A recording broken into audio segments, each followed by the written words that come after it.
আসসালামু আলাইকুম এভরিওয়ান, আপনারা সবাই কেমন আছেন? আশা করছি কাছে দূরে যে যেখানে আছেন ভালো আছেন, সুস্থ আছেন। আমিও আল্লাহর রহমতে ভালো আছি, সুস্থ আছি। রুমাস ফ্যামিলি ব্লগ থেকে আমি রুমা আবারও একটি ভিডিও নিয়ে চলে এসেছি আপনাদের মাঝে। আশা করছি আজকের ব্লগটি আপনাদের কাছে অনেক অনেক ভালো লাগবে। যাই হোক, সকালবেলা আজকে নাস্তা খাওয়ার পর থেকেই আর কি ব্লগটি শুরু করেছি আমি। এই যে দেখতে পাচ্ছেন আজকে আমার মেয়ের রুম আর কি, আমার যে ডাইনিং রুমটা, এখানে আর কি আমার মেয়ের খাট পাতানো, তাই ডাইনিং কোনো টেবিল তো নাই। আমার মেয়ে এখানে থাকে আর কি, আয়শামণি। আর রুমটা আজকে আমি সুন্দর করে পরিষ্কার করে নেব সব কিছুই। তাই এই যে দেখতে পাচ্ছেন আমি বিছানাটা সুন্দর করে আর কি উঠিয়ে তারপর আর কি ঝেড়ে নিচ্ছি, সুন্দর করে ঝেড়ে নিচ্ছি। আর বিছানা উঠানোর পরে কিন্তু তোশকের ফাঁকে ফাঁকে অনেকটা ধুলা বালু জমে যায়, আর সেগুলাই আর কি ঝাড়ু দিয়ে আমি সুন্দর করে পরিষ্কার করে নিচ্ছি। যাই হোক, দেখতে পাচ্ছেন আমি এখন বিছানাটা সুন্দর করে আর কি খাটের উপর পেতে নেব, আর টান টান করে পেতে নেব আর কি।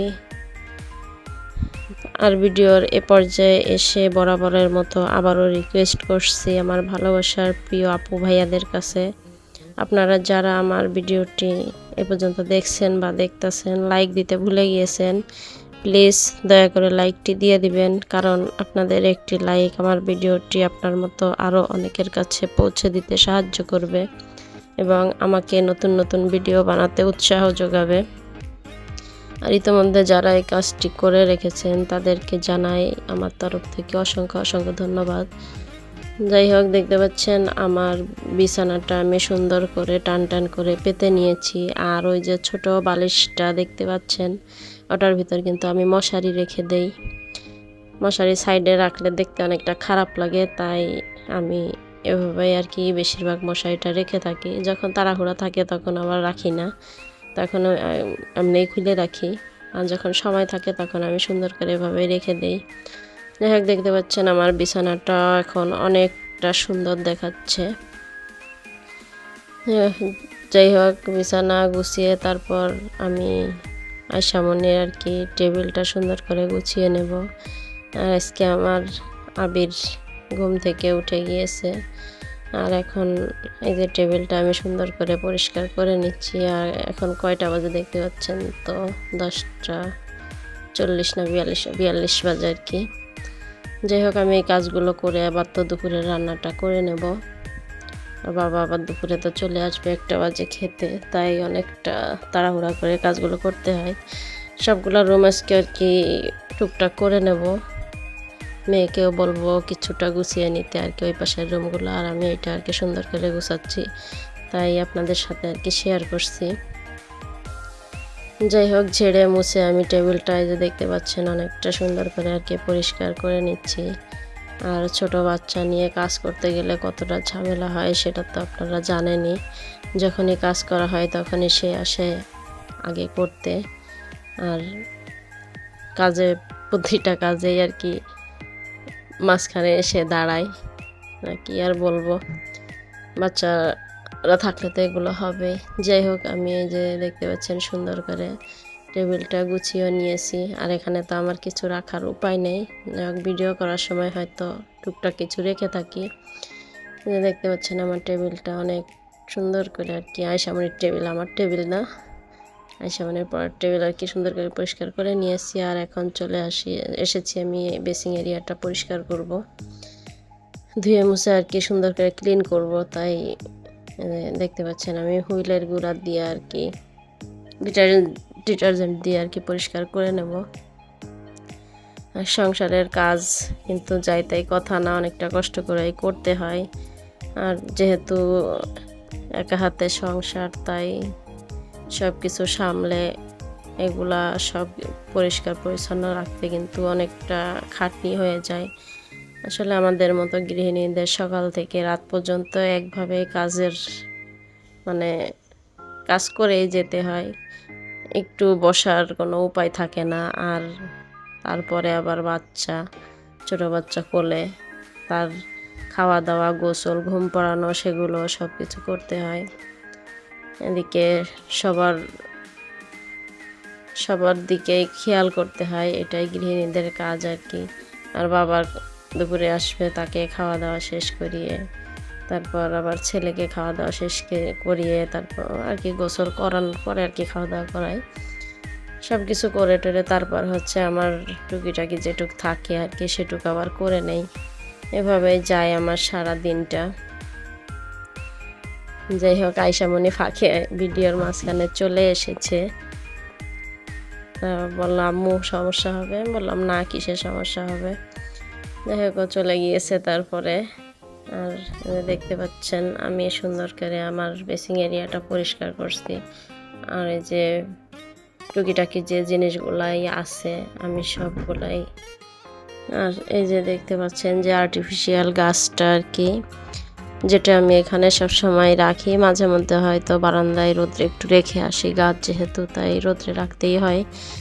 তা এর সাথে কিন্তু আরও একটা গাছ এনেছিল, আমি ওই সাইডে রেখে দিয়েছিলাম। তো সেই গাছটা মরে গিয়েছে। গাছটাকে অনেক যত্ন করছিলাম, কিন্তু কেন জানি না গাছটাকে বাঁচিয়ে রাখতে পারলাম না। খুবই খারাপ লাগলো আমার। অনেকটা যত্ন করেছি, আর গাছটা আমার খুবই পছন্দ হয়েছিল, যার কারণে আমি ঘরে রেখেছিলাম। আর ওইটা ইনডোর প্লান্ট, কিন্তু কেন জানি নষ্ট হয়ে গেছে আর কি, গোড়া পচে গিয়েছিল। যাই হোক, হয়তো পানিটা বেশি পড়ে গিয়েছিল তাই পচে গিয়েছিল। এই পাশে রেখেছিলাম যেখানে আমি হুইলের গুঁড়োর ডিব্বাটা রেখে দিয়েছি আর কি। যাই হোক, এই যে দেখতে পাচ্ছেন আমার বেসিং এরিয়াটা সুন্দর করে আমি পরিষ্কার করে নিয়েছি। আর আমার রান্না বান্নারও সময় হয়ে গিয়েছে, প্রায় 11টা বেজে গিয়েছে। আর এই যে গাছের উপর কিন্তু একটা মাছিও পড়েছে ভিডিওর মাঝে, মাছিটাও দেখা যাচ্ছে। যাই হোক, আমার আর কি পুরো ডাইনিং রুমটাই ক্লিন করা হয়ে গিয়েছে। আর এই যে এখন দেখতে আর কি অনেকটাই সুন্দর লাগছে। এই রুমটা আমার কখনোই আর কি ঠিকঠাক থাকে না। এখন করে যাচ্ছি 10 মিনিট পরে আবার পুরা রুমটা এলোমেলো হয়ে যায়। যাই হোক, কি আর করার, ছোটো বাচ্চা আছে যেহেতু এলোমেলো তো হবেই। আর খাটের উপর লাফ দিয়ে উঠে বিছানাটা মাথায় উঠিয়ে নিয়েই তারপর বসে থাকে, তাই কিছুই করার থাকে না। যতবার উঠাই ততবারই চেষ্টা করি যে আবার গুছিয়ে রাখার জন্য। যাই হোক, এই যে দেখতে পাচ্ছেন আমি দুপুরের রান্নার আয়োজন কিন্তু আগের থেকে করে রেখেছি। আর এখন রান্নাটা আমি বসিয়ে দিয়েছি। এই যে এই পাশে তরকারি বসাবো আর এই পাশে ডাল বসিয়ে দিয়েছি। ভাতটাও রাইস কুকার আমি বসিয়ে দিয়েছি। আজকে এই যে কাতলা মাছ দিয়ে আর কি ফুলকপি, সিম, আলু, টমেটো দিয়ে রান্না করব। আর মশলাটা আমি সুন্দর করে কষিয়ে নিচ্ছি। আর ওই সাইডে দেখতে পাচ্ছেন আমি আর কি মাছটা ভেজে নেব, তাই ওই তাওয়া বসিয়ে দিয়ে অন্য চুলাটায় আর কি মাছটাও তাওয়ায় দিয়ে দিয়েছি। আর এদিকে আমার মশলাটাও আস্তে আস্তে কষিয়ে নিচ্ছি আর কি। যাই হোক, ভিডিওর এ পর্যায়ে কে কে আছেন আমার সাথে আমি জানি না। ভিডিওটি দেখতে দেখতে যদি আমার কাজের বা কথার কোনো অংশ যদি আপনাদের কাছে ভালো লেগে যায়, তাহলে সুন্দর করে মিষ্টি একটি কমেন্ট করে দিবেন। আর যদি অনেক বেশি ভালো লেগে যায় তাহলে আমার চ্যানেলটিকে সাবস্ক্রাইব করে আমার ছোট্ট এই পরিবারের পাশে থেকে যেতে পারেন। আর পাশে থাকা বেল বাটনটি প্রেস করে দিতে পারেন, তাহলে আমি ভিডিও ছাড়া মাত্র আপনাদের মোবাইলে নোটিফিকেশনে চলে যাবে এবং আপনারা আপনাদের সময় সুযোগ করে আর কি দেখে নিতে পারবেন। আর এদিকে দেখতে পাচ্ছেন আমি তরকারিটা কিন্তু মশলা কষিয়ে তরকারি কষিয়ে সব কিছু করে আর কি পানিটা দিয়ে দিয়েছি। এখন মাছটাও আস্তে আস্তে দিয়ে দেব। আর আমার ভিডিওতে ইতিমধ্যে যারা এই কাজটি করে রেখেছেন আর কি, তাদেরকে জানাই অসংখ্য অসংখ্য ধন্যবাদ, অনেক অনেক ভালোবাসা। আর যারা আমার চ্যানেলটিতে নতুন ভিজিট করেছেন আপনাদেরকেও জানাই অনেক অনেক ভালোবাসা। চাইলে আপনারা আমার চ্যানেলটিকে সাবস্ক্রাইব করে রেখে যেতে পারেন। আর আমি কিন্তু সবার ভিডিও টুকটাক দেখে থাকি আর কি, আর দেখলে সবসময় ফুল ওয়াচ করে থাকি। হয়তো সবসময় বড় কমেন্ট করতে পারি না, আর বাবা যখন বাসায় থাকে তখন বড় কমেন্টটা আমার করা হয় না, তাই সুন্দর করে ছোট একটা কমেন্ট করে রাখি। দেখতে পাচ্ছেন আমি কি কি রান্না করেছি অফ ক্যামেরায় আর কি, ভাজি ভর্তা সব কিছুই করে নিয়েছি। এই যে তরকারিটা, আর এদিকে আর কি কাঁকরোল ভর্তা করেছিলাম, আর করলা ভাজি করেছিলাম, ডাল। এগুলাই দুপুরের আয়োজন আমাদের আর কি। তাই ভিডিওটি যারাই দেখবেন হয়তো স্কিপ করে না দেখে যতটুকু পারেন এমনিই দেখবেন, এতে 5 মিনিট হোক 7 মিনিট হোক। আমি সবার ভিডিও ফুল ওয়াচ করার চেষ্টা করি, আর করিও বেশিরভাগ। অনেক সময় বাচ্চারা যখন টানাটানি করে তখন হয়তো অর্ধেক দেখে রেখে দেই, পরে আবার সেই অর্ধেকটা দেখে দেই।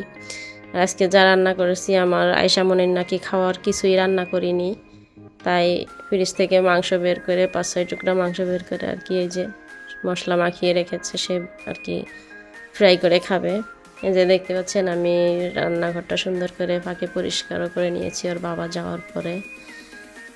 আর টুকটাক সব কিছু গোসল মোছল সেরে তারপর বিকেলবেলা ঘরে কিছু আনার ছিল, সেগুলাই যে আমি আর কি ছুলে নিয়েছি।